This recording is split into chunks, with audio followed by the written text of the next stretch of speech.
बंगाल के बारे में शो बना रहे हो और दादा को नहीं बुलाए।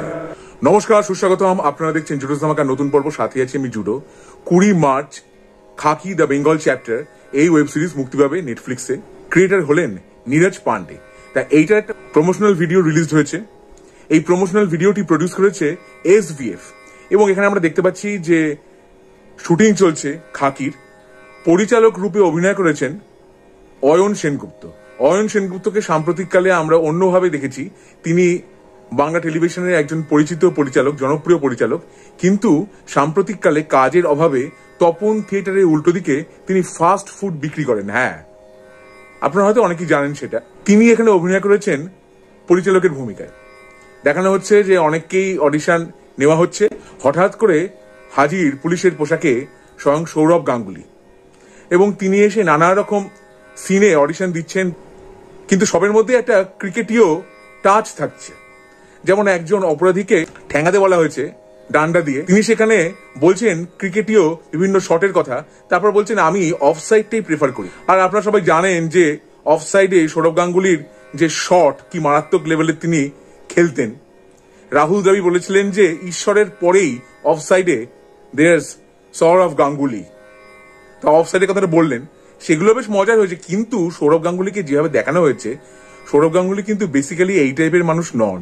এই যে তিনি বসে আছেন, একজন এসে হাত টিপছে, একজন কাঁধ টিপছে, এই টাইপের, এগুলো এতে হাসি কিছু হলো না, মানে মজাও লাগছে না। এবং তারপরে একটা কোলাজ দেখানো হলো জিতের।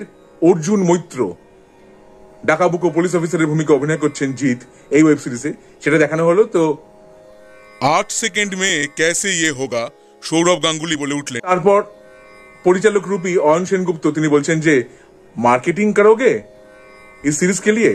তখন সৌরভ গাঙ্গুলি একটু হাসছেন, কিন্তু এটাতে আমার খুব একটা কিছু হাসি পেল না। সোনার কেল্লার মুকুলের মধ্যে বলতে ইচ্ছে করছে, আমার হাসি পাচ্ছে না, আমার ভালোও লাগছে না।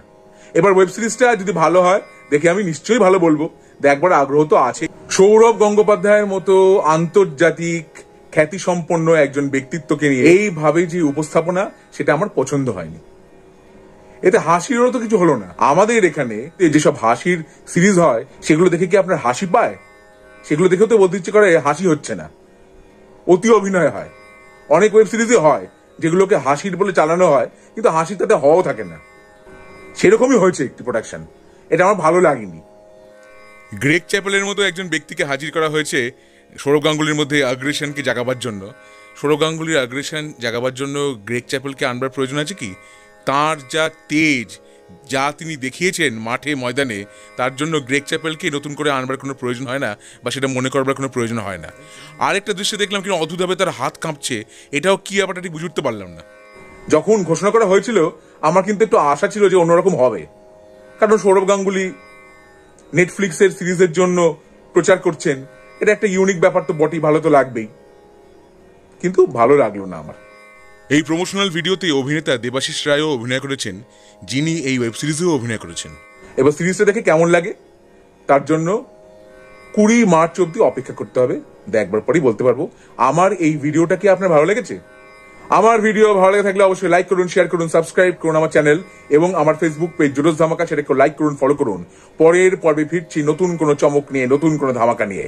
হ্যাস্টা লা ভিস্টা, জুডোস ধামাকা, লেটস ডু দ্য ধামাকা।